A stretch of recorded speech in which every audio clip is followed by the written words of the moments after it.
Welcome back, beautiful people. Welcome back.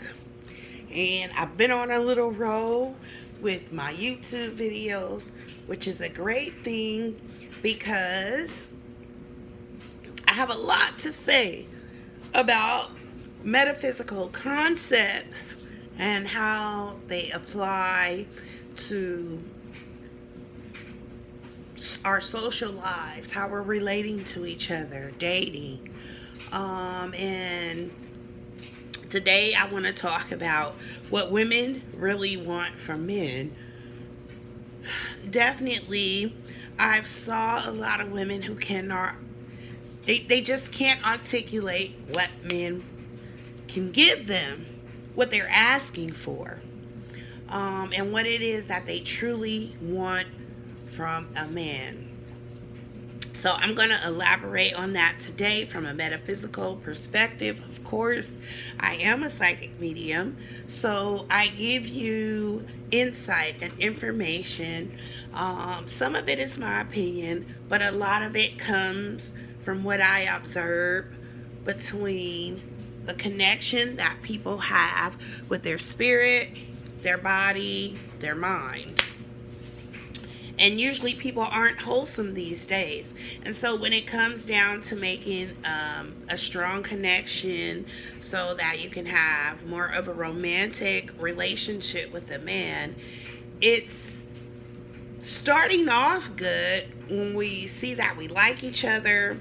But when those flaws come into play, the parts of ourselves and other people that we don't like, or that are inappropriate, we're turned off, and we tend to put ourselves more in a stereotypical zone, instead of understanding where we need to become whole at within ourselves so we can reflect that back out to attract the right qualities that we want in a partner. A lot of women that are having these conversations with men are so far disconnected from their spirit. Yes, I said it. If you're one of those women, you need to unblock your crown chakra. You need to unblock your intuition so that you can find your reasoning for wanting to attach yourself to a man. Some of us do it because we want to have a baby. Some of us do it because we think we're in love. Some of us have had bad judgment, bad logic as far as what we need to be able to come to the table with to offer a man.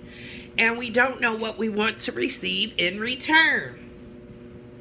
So part of this is going to be my opinion, my sentiments on reciprocity, and how that applies to modern men and women today and what we want. So the basic premise of any relationship is that you're a mirror. You look in the mirror, you get reflected back to you whatever you are, maybe in different ways. It comes in different attitudes, emotions, or approaches, even opinions. But you're getting that reflected back to you through your mate, okay? I'm not going to call it a husband or anything. Let's just say a mate, okay? Because that's what we're looking to do. We're looking to mate ourselves up with someone.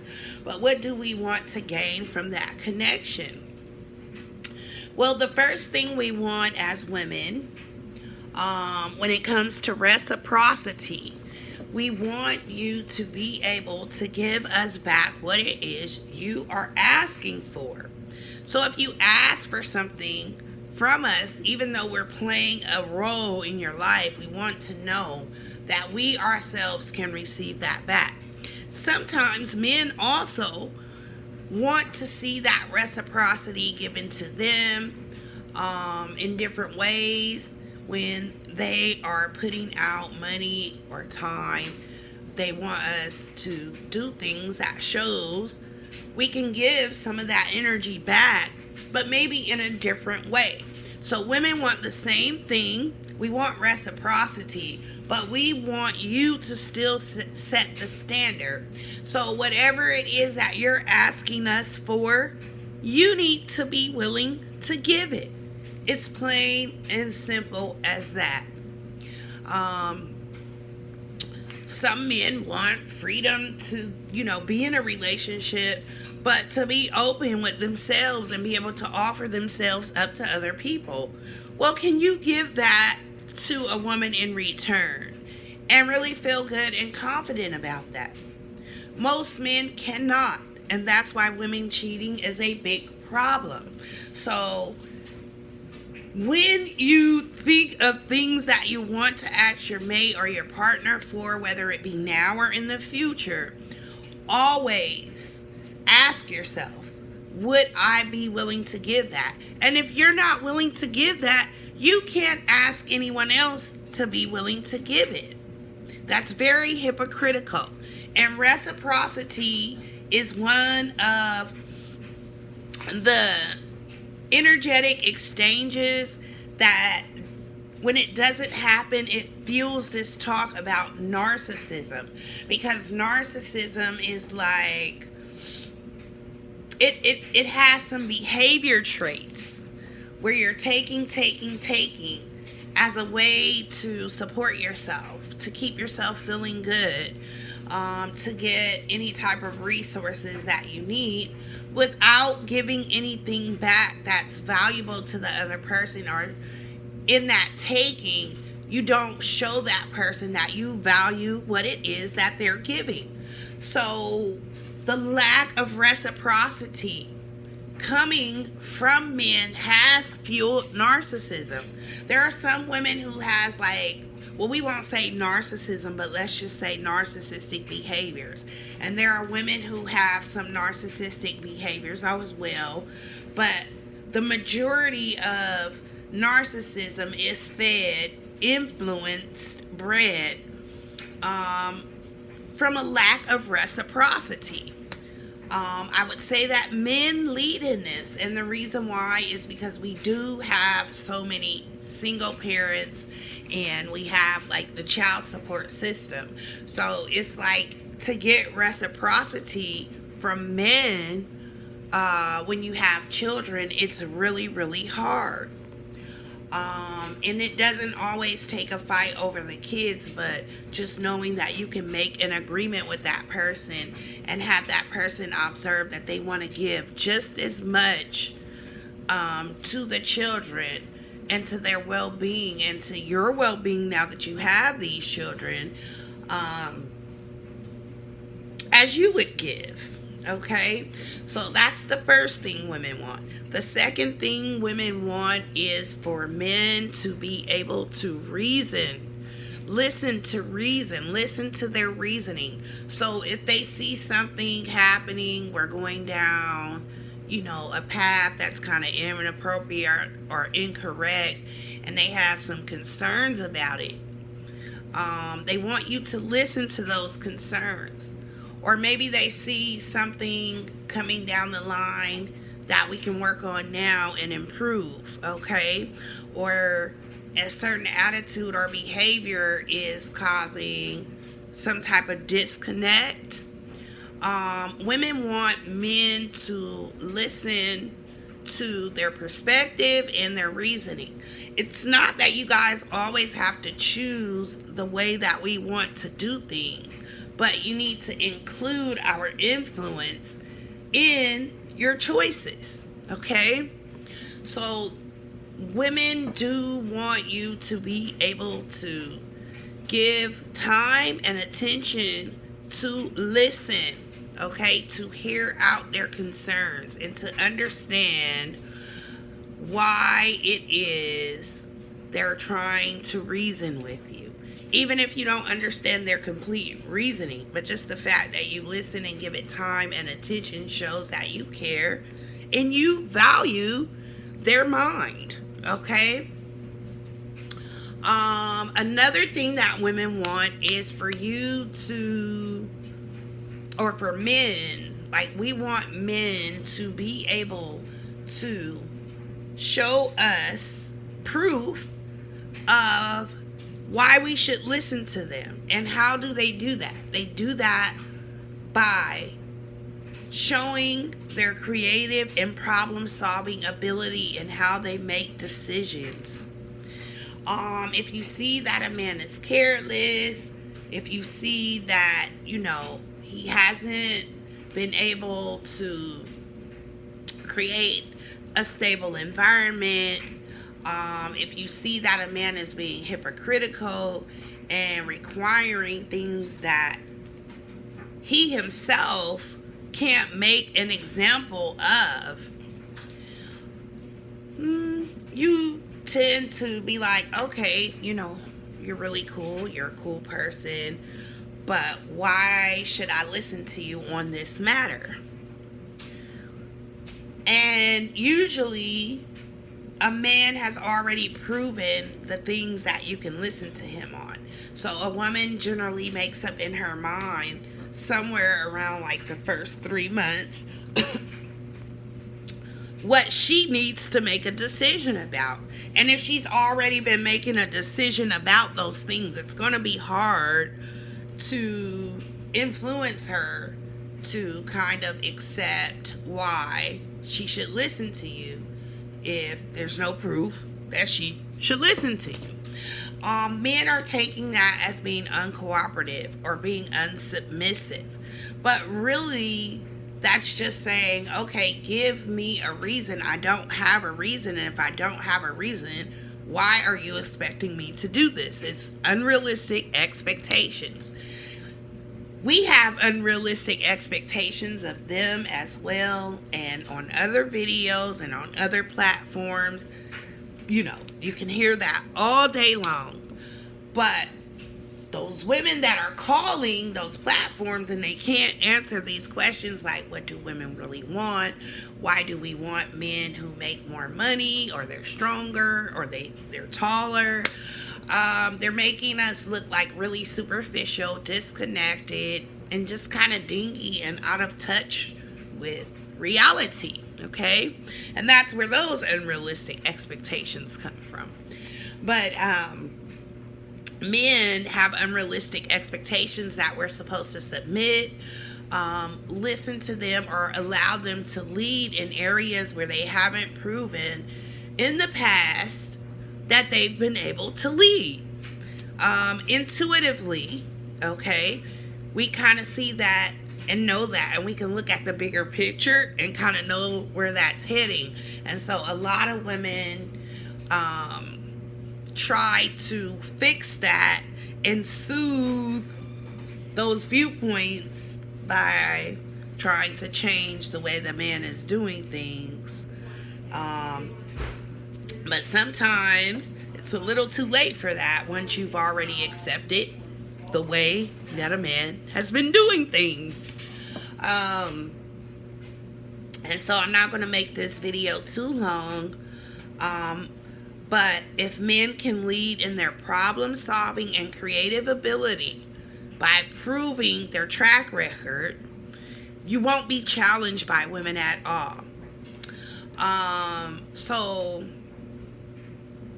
some of these things we're willing to negotiate on in the beginning, but it's like once, we've already consented to giving away some of our most valuable possessions or sharing things with the men, and they haven't proven their track record, well, your vulnerability can get misused and abused, like in different kinds of narcissistic behaviors. And because a man didn't reciprocate you in showing you that, I do appreciate your body and your value, you kind of internalize that. And you basically allow a person to make you feel bad by how they treat you, okay? So when we're talking about reciprocity, a lot of times when women get ghosted, and they call me all the time, I give the reading, or I see different things going on, and their love life. The reason why they have called me is because they don't understand or get the connection between what type of bond that they've built with the man versus what they've given him. And so giving men material things and men who have accepted material things from us, we're using that also, to manipulate instead of staying focused on the man's character, not trying to earn or bribe their attention, so that we put ourselves in a position where there's unbalanced giving, and not focusing on the man's character. If you're looking at his car, his money, his home, yes, that proves creative and problem-solving ability to some extent, but you also have to look at, his long-term behavior patterns, what he's built with other women, what type of family he comes from, and then you'll have like a full picture of whether or not he'll be able to reciprocate what you're giving. In a narcissistic type pattern or relationship, you're really more addicted to the attention that you receive from the person and how they make you feel versus what they have to contribute. Are they going to be able to reciprocate, what their patterns are with other women? Some people will know that a specific man is a womanizer, and they'll still try to cater to that individual in ways that other women have before and they failed. And so the track record that they have with other women, they end up repeating that with you, and you don't feel reciprocated because you're like, I was nothing to this person, just like all the other people before. And then some women try to make it seem like they were more, but later on down the line or somewhere in there, they end up getting treated just like all the other women. So just understanding what I'm saying is, for reciprocity to be taken seriously, it can't be based on a man's potential. It has to be based on his actual track record. And this is where they come in saying we don't want to give men a chance who don't have this or that. They've been economically disadvantaged, blah, blah, blah. But in order to protect yourself, to protect your value as a woman, and men, because you're actually pulling that masculine energy that you don't want from women when you don't reciprocate things, because then we have to be more protective, and then we also feel combative because we have to stand up against this type of treatment. So that reciprocity is a very important ingredient in any relationship, but in romantic relationships, when flaws begin to come out and you begin to look in the mirror, that reciprocity becomes even more important in how you're judging the other person and how you're treating them, now that you see that they fall short sometimes of what they say they're about to. And then you start looking at the past, saying, I should have saw this, and that. But we're all going to be flawed. We can't fix that. Reciprocity is the best way to say, even though I have these flaws, I'm still going to exchange this energy with you and try to do it in a healthy way. And if you make mistakes along the way, people still count what you've given, how you've tried to exchange that energy with them, what your track record is like. That starts to mean more over time as your flaws come out. And that's why men will see a buildup of women giving them like that masculine energy over time if they haven't reciprocated. And instead of them trying to figure out what they need to do to reciprocate, it's more easy to replace you with a new woman who they don't have to try so hard with. She doesn't see their flaws, so she doesn't have a need to, ignore that ego reaction and, different things like that, that women who have already been with the man for a long time have experienced. So they feel like that's easier. So men staying in with women for the long haul to show that you can reciprocate, everything that you've been given, especially when you have children and you've built this type of life with a person where you're so connected on various levels. That kind of shows how important or how much you value, your family, the connections that you have with people. And women don't want to cut you off for not listening to reason or not reciprocating, but we don't know what else to do if we can't all come down to an agreement that we do need to listen to reasoning. I think every human being does. We have to do it on our jobs, with our children, and in all different situations. So we should be able to do that with each other. Thank you for listening. If you liked the content of this video, please click on that thumbs up button and subscribe to my channel if you would like to be notified when I upload new content. Thanks.